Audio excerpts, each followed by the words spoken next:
waxaa magaalada Kampala ee caasimadda dalka Uganda lagu qabtay xaflad siyaasad ah loo soo agaasimay waxaana xafladda lagu taageerayay ciidamada difaaca Puntland ee dagaalka kula jira kooxaha Daesh. xafladdan oo ay soo agaasimeen jaaliyadda iyo shacabka reer Puntland ee ku dhaqan dalka Uganda ayaa ahayd mid taageero iyo garab istaag lagu muujinayay ciidamada geesiyada ah ee Puntland ee kooxda nabadiidka ah ee dalkeena ku soo duulay dagaalka kula jira. dhammaan dadkii goobta ka hadlay ayaa hadallo dardaaran iyo dhiirigelin u jeediyay ciidamada iyo shacabka Puntland waxaana xafladdan diiradda lagu saarayay sidii ciidamada loo garab istaagi lahaa. meesha dhiiga loo shubayo waa Puntland, meesha bahaluu ku jiraan waa Puntland. intaas kadib waxaan u mahad celinayaa madaxweynaha Puntland Siciid Cabdilaahi Deni, gudoomiyaha baarlamaanka koowaad kan labaad iyo kan saddexaad. waxaan kaloo u mahad celinayaa ciidamada qaybahooda kala duwan oo maqaam sare ka qaatay geesiyaasha inay buuraha calmiskaad waa buurta calmiskaad haddaad ka baxdo meesha ugu dheer markaad tagto Yemen baa arkaysaa dheeraanteeda ka qabto dheeraanta ay ka qabto waxa ka arkaysaa Yemen iyo dalal Carbeed. wiil ka baxay waa wiilasha wax dheer. waxay mudan yihiin in la ammaano, dhiig loo shubo, wixii ay ku dagaalami lahaayeen mataqaanaa loo gurmado. guryaha jooga saddex waqti baa caruurta siisataan, haddiina saddex waqti East Africa lagu helina labo waa cunaa. waa inaan labada mid caruurta qadinaa, labada caruurta siina waa inaan mid qadinaa, because caruurtii meelaan ku celina male birito, meelaan la aadna male. halkaan gurigeeni maaha marti baan ku nahay, wax yar baan joogaynaa haddii Ilaahay qadaro. marka waxaan leeyahay caruurta aan qadina halgelin, gelinka kalena aan walaalahan dhiig baxayo dalkii inoo difaacayay meesha caruurta biri geyn lahayn aan muxuu ku bixino. haweenka Puntland run ahaantii Puntland inay heerka maanta istaagto waxaa sharaf u ah gabdhaha quruxda badan. run ahaantii hooyooyinka waxyaalahan dhigaystay waxaa ka mid ah xilligii Puntland la aasaasay waxaa jirtay maamooyinku intay burka kala lugayaan burshilshil la lugayaan bay waxay geynayeen konton iyo afraad oo garow aan ognahay intay u jirto.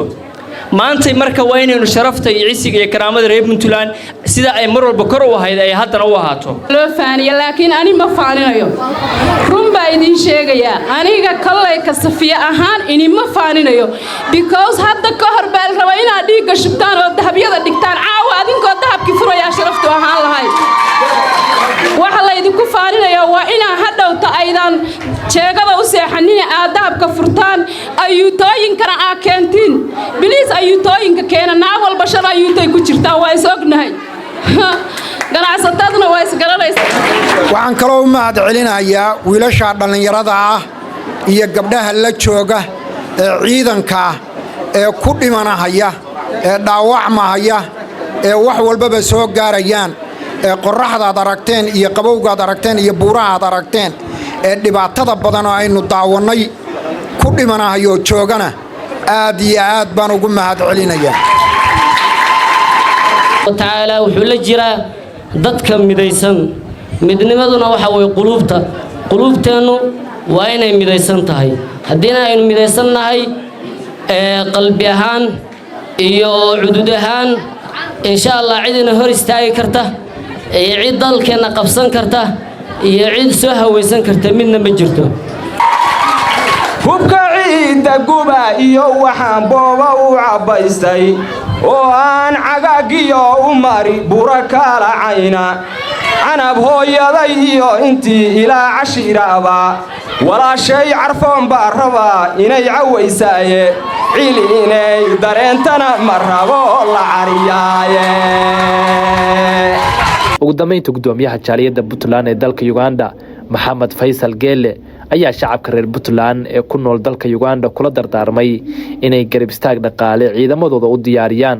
guuleysteen hambaliyay istaahilaan inaanu dhahno hambaliyo ciidankeena waxa way difaaca waxay la dagaalamayaan waa cadow international soo gubay caalamkii waxa way kala bar soo gubay waxaan rajaynaynaa meesha keliya ku fashilmi doonaa inay Puntland noqoto caalamkii waa soo loociyeen meelo badan waxa weeye dab iyo waxa weeye dawlado badan waa soo dumiyeen laakiin insha Allah waxaan rajaynaynaa meesha keliya argagixisadaas caalamiga ay ku fashilmi doonto inay noqdaan caalamiskaad ilaahay idinkii aynu iskugu imaan doono bil kadib ama asbuuc ama laba asbuuc ka gadaaleed guusha taariikhiga ah nimanka waxa weeye qaswadayaasha burcadiimeedka wax weeye laga gaar doono inta ka gadaaleed hadalka waxa weeye intii badnaa qiimaha badnaa waxa weeye waa inoo dhamaaday hal mid baan leeyahay haddaanu reer Puntland waxa weeye Uganda ku noolaanahay mid la nooga baahan yahay waxa weeye wiilashaasi siday naftooda u hureen geesiyada waxaanu nooga baahan yahay inaynu u hurno dahabkeena soo iyagu naftoodii